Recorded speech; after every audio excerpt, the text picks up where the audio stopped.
Wednesday, the 10th of August 2022. In this edition of This and That and What the Fuck Nog, we are looking at some of the things that are happening in the Donbass and some other little tidbits that is good to know.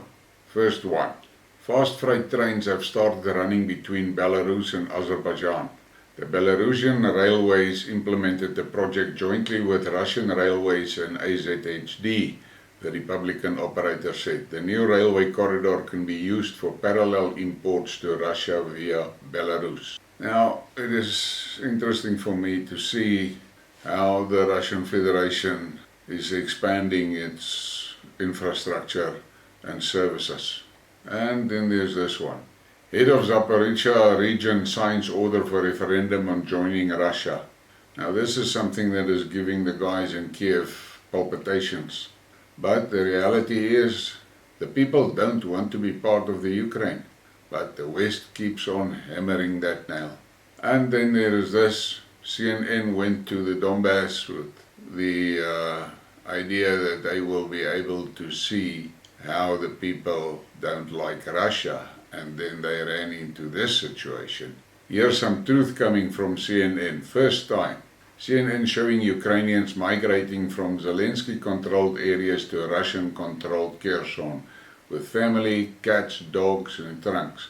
They have chosen freedom and real democracy. And this is something that is hard to swallow for the West. Majority of residents of Kherson come out in support of joining the Russian Federation. The lying Western media will never show this. And that is the truth. But I think we are used to it by now. And then in the Donbass, Kivorsky district of Donetsk, consequences of night arrivals by the armed forces of Ukraine. Just look at that damage. And here's some more. This is absolutely unnecessary. But this is how the Ukrainians operate, and this is what they've been doing to Donbass for the past 8 years. And then we get this. This is something that made me frown, and I think we should give some attention to the underlying message. Hundreds of retired Special Forces soldiers from China have arrived in eastern Ukraine and signed up to join the Russian allied forces of the Donetsk and Lugansk republics. This is really interesting. I think the West, in their arrogance, has just simply accepted that they, the West on their own, can isolate Russia, and they operate it as if Russia has no connections or relationships with any other country in the world. This is a miscalculation that is going to cost them a lot. And then there's this image, and it is in Dutch, but in short, this lady, this person said that there is a good chance that they will have to get assistance from the Salvation Army. They're all afraid of the cold winter that is coming. Oh, thank you to Ursula von der Crazy and her cabal in Brussels. They are planning this for the population of the EU. And then we come to this one. Hang on. So the Great Barrier Reef around Australia, which we were told was dying because of global warming with no way back, has now amazingly reached live reef coverage not seen since the 1980s.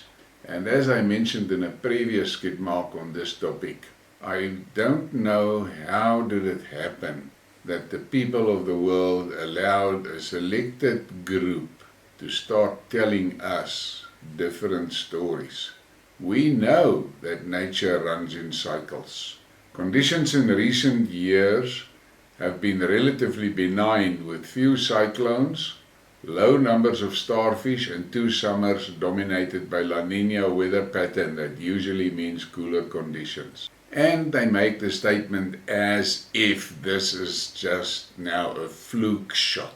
This is how nature works. Everything goes in cycles. Like one of the posters on Twitter, Kamona Alfred said, it is summer in Europe, so they have a heat wave. It's winter in South Africa we have some cold waves. And that's the story. And then there's something else. Kyrgyzstan will supply elevators to Russia. Sky Elevators company from the Chui region signed an agreement with a Russian MTK at a business forum in Bishkek. Now MTK will become the official supplier of Kyrgyz elevators in the Russian Federation. With the departure of Western companies, the production of elevators in Russia decreased by 40%. Now this market share is being replaced by manufacturers from Russia and CIS countries. The West is going to be very sorry. They thought they can wipe Russia economically out in 2 weeks flat. And then there's just this about that grain ship from the Ukraine to Lebanon. And as I said in a previous Skidmark, the Lebanese buyer has refused to take the shipment because it's 5 months late. And then we get to this one. Lithuanians en masse go to Belarus for cheap products. During the 4 months of visa-free regime, Lithuanian residents crossed the border with Belarus back and forth 330,000 times. Citizens are warned about possible provocations and recruitment, but they are more concerned about cheap fuel and various goods, writes Delphi. Lithuanian politicians really don't like the fact that their citizens buy profitably in a neighboring country, so they offer 1. Explain threats more clearly, from trips for cheese and vegetables to Belarus. Explain in more detail what a citizen of the Republic of Lithuania is and what a different situation Vilnius is in. Difficult situation. The government fears that citizens will begin to obtain Belarusian citizenship, which will help Lukashenko for propaganda purposes. Who knows, but Lithuanians want to listen to propaganda on a full stomach. It is a pity it's a little hard in Lithuania. That Lithuania is cruising for a bruising, that's for sure. They are overestimating their power and what, but of course they get a lot of false bravado pumped into them from NATO and from the shuthouse in Washington. But when reality hits, we'll see a different story. And then here, this is just some information. Look at these graphs. Europe, you are okay. Are you okay? And there you can see the popularity levels of the different countries. And here is some more on that, and it doesn't look good for the Europeans. And I mentioned yesterday that somebody has said that it is Putin's plan to destabilize the European governments. They're destabilizing themselves, they don't need Putin. And then there's this, and this is a remark that we should take notice of. Think. We went from 15 days to slow the spread to we'll freeze your bank account if you don't comply in less than 24 months. And that is exactly where we are finding ourselves in the West today. Now this post is something that was part of that thing that I spoke about previously on the racism thing. Why do people always think that only white people are racists? Racism is something human, social, not a white thing.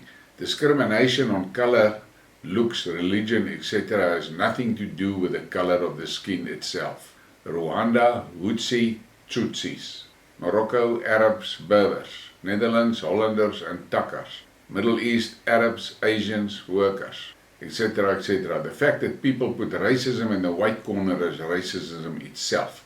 Us against them creates division. Doesn't matter what you look like. And that is another breaking news. No basis for meeting between Putin and Zelensky. The Ukrainian delegation has gone off the radar. And then there's this one, and the image in it, I think, was done tongue in the cheek. Russia suspends US inspections of its nuclear arsenal under the New START Treaty. I just saw this and thought, well, it will be good to lighten our day. And then we have this one, which is sort of unnerving in certain sense. Russia can create a military base in Serbia. The deployment of the Russian armed forces in the country is a sovereign matter of Belgrade, plus it's a matter of Moscow's interest. This was announced by the Russian ambassador to Belgrade, The Russian ambassador also noted Serbia is a friendly country and Belgrade is fundamentally against anti-Russian sanctions. Russia ensures the energy stability of Serbia. Moscow and Belgrade continue to successfully conduct military technical cooperation.